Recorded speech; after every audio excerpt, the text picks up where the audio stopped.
All right, ready to become flood map masters. Let's do it. Awesome. Today, we're going deep on FEMA's How to Read a Flood Insurance Rate Map tutorial. Ooh, And trust me, this is knowledge that could really, really make a difference, whether you're house hunting, just curious about your risk, right. or, just want to level up your disaster preparedness.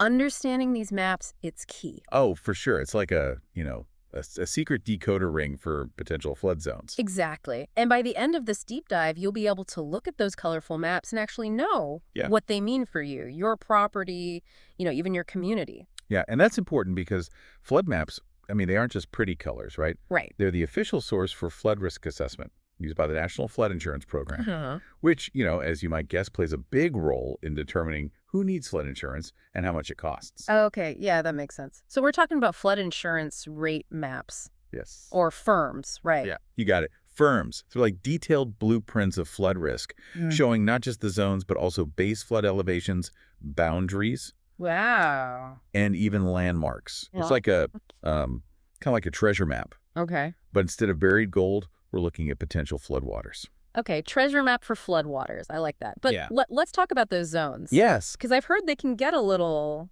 Oh, yeah. confusing. Oh, you're not wrong there. It can get a little confusing. It's Yeah. a bit of an alphabet soup. Right. But once you crack the code, it's pretty straightforward. So we've got high-risk zones, the A's and V's, Okay. which are also known as special flood hazard areas, or Yeah. SFHAs. SH. Yeah, these are the areas most likely to experience flooding, and that's why if you're in an SFHA with a federally backed mortgage, flood insurance is mandatory. Really? Lenders don't mess around in those areas. No kidding. So if I'm in one of those zones and need a mortgage, Yeah, flood insurance, non-negotiable. pretty much, yeah. Yeah. But even if you're in a moderate to low risk zone, those are the B's, C's, and X's. Okay. Flooding can still happen. Don't let those, seemingly safe colors lull you into a false sense of security. That's a good point. So it's always smart to be aware of the risk no matter what zone you're in. Yeah. Now, what about Zone D? I remember hearing about that one. That's the mystery zone. Think of it like the Wild West of flood maps. Okay. Areas where flood hazards are possible, but we don't have enough data to, Right. to make a definitive call yet. So while they might not have like a specific risk level assigned, it's still wise to be cautious in those areas. Okay, so Zone D is like that mysterious back corner of your basement where you know something's there, but you're not quite sure what. Exactly. Now, before we go any further, let's define a couple of key terms. Okay. First up, base flood elevation. Okay. This is basically the estimated height that floodwaters could reach during a major flood event, also known as the 1% annual chance flood, or the 100-year flood. Wait, so if it's called a 100-year flood, does that mean it only happens once every 100 years? That's a common misconception. A 100-year flood actually means there's a 1% chance of it happening in any given year. Okay. So technically, it could happen 2 years in a row or even multiple times in a decade. Wow, that's really important to understand. So the base flood elevation basically sets a benchmark for how high floodwaters could realistically rise. Exactly, and that's why it plays a huge role in building codes Right. and determining how structures in flood-prone areas need to be constructed to minimize damage. Okay, so base flood elevation, critical for both understanding risk and building safely. Yeah. What about those letters of map change or LOMCs that I've heard about? What are those all about? Those are official documents from FEMA Okay. that basically update or revise the flood map. You can get a little technical. But the main thing to know is they reflect changes in flood risk due to things like new data, development projects, Okay. or even changes in flood control measures. So it's like FEMA's way of saying, hey, we got some new information, so Yeah. we need to adjust the map. Precisely. And sometimes these changes can actually work in your favor. Let's say your property was in a high-risk zone, Okay. but a new levee is built that significantly reduces the risk. Right. A LOMC could potentially move your property to a lower risk zone, which could mean lower flood insurance premiums. That's good news. So staying up to date on those LOMCs could actually save you money in the long run. Definitely.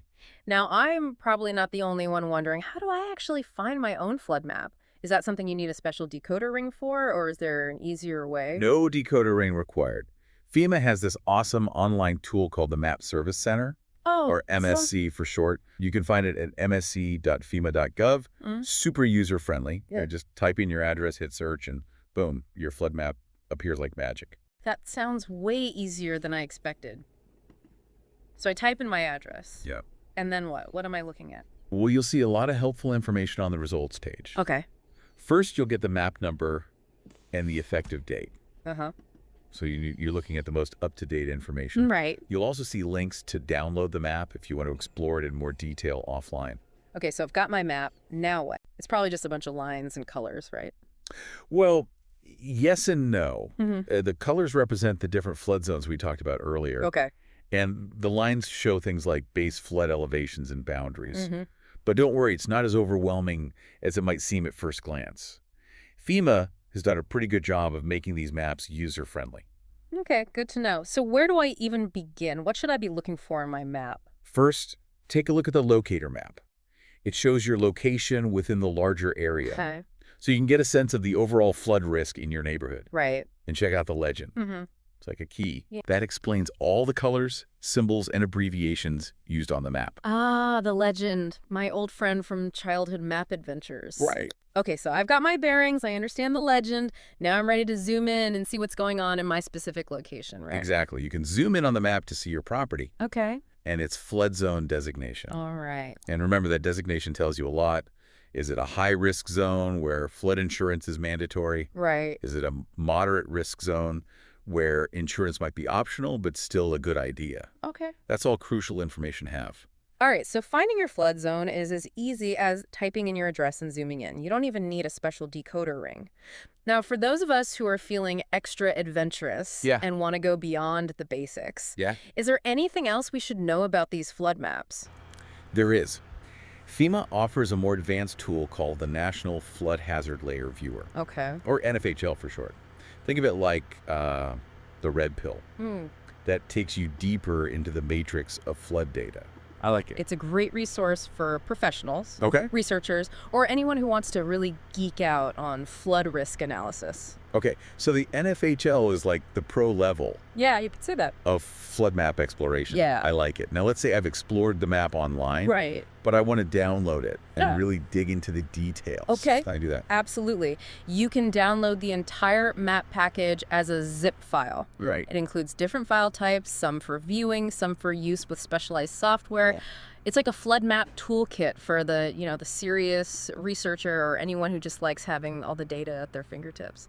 Awesome. So I can download my map, zoom in, pan around, and explore all the nitty-gritty details to my heart's content. That's the beauty of these online tools. They put a wealth of information at your fingertips. At your finger. But remember, understanding your flood risk is just the beginning. The real power comes from taking that knowledge and using it to make informed decisions about your property, your finances, and your family's safety. For sure. It's about making it real. Yeah, making it real. And taking action. Taking action.